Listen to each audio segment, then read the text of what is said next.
Се поприсутно и распространето во Македонија изминатиот период е лекувањето на база на природни билки. Често пати разочарани од конвенционалната медицина и не постигнувајќи ги посакуваните резултати, луѓето ја даваат шанса и на алтернативната медицина. На социјалните мрежи секојдневно се споделуваат разни природни рецепти за секакви диагнози, а дел од сведоштвата се дека природните лекови можат да помогнат при секакви состојби, почнувајќи од дисфрлање секрет од белите дробови до лекување неплодност и рак. Во 2015 година Собранието го прифати Законот за алтернативна медицина со цел пациентот да биде заштитен од неквалификувани поединци, да му се гарантира максимум безбеден третман, како и да му се овозможи на пациентот да го оствари правото да избере третман врз основа на точни информации, да се утврди дали лицата кои сакаат да практикуваат некоја од дисциплините на комплементарна и алтернативна медицина треба да членуваат во некоја професионална организација или комора и да бидат обврзани на континуирана едукација.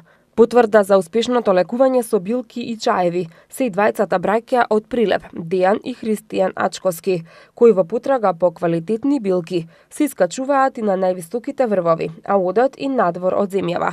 Ги прашавме дали луѓето имаат доверба во алтернативната медицина. Посегнуваат, но нешто како крајно, како последна надеж на некој начин, а тоа треба да ни биде прво, бидејќи нема штета никаква ако се користат правилно, нема некакви нус појави, едно да лечи, а друго да расипи.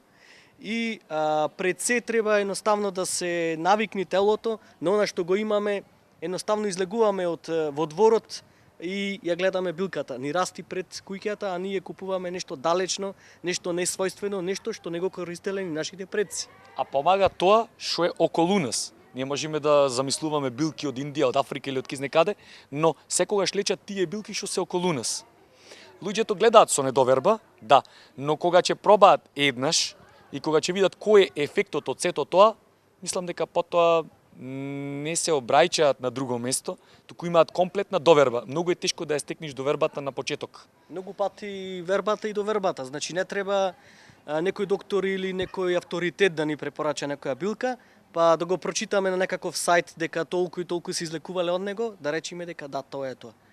Го имаме едноставно околу нас, обкружени сме, само треба малку да си веруваме и да бидеме истрајни во начинот на користење. Сепак, многу е важно, потенцираат тие, никогаш да не ги подготвувате лековите од билки сами, затоа што процесот на подготовка е многу сложен и често пати се случува поради грешка во подготовката, резултатот да не биде постигнат, односно болеста да не биде излечена. Кои билки бараат варење, некои билки може да се излечи едноставно тинктура, со самиот алкохол да се излечат лековитите својства од билката.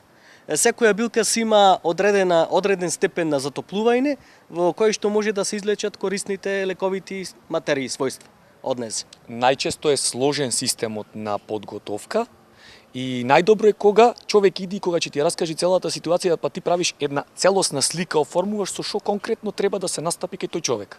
Тука не е само лековитоста и начинот на излекот од билката, тука и тежината на пациентот и да не се судриме со некои негови други болести, за едно да помогни, па на друго да му штети, значи точно треба историја на болест. Секој човек има различна хемија и сите лекарства, без разлика дали се хемиски препарати или природни или билки, не делуваат кај сите луѓе подеднакво.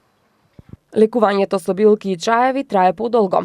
Дејан Ачковски за Прва Скопска вели дека нереални се очекувањата, дека по една недела болеста ќе исчезне. За секоја болест е препорачано лечење од 2 до 3 месеци. Сега, некој ќе земи лек и очекува дека за една недела треба да има резултат.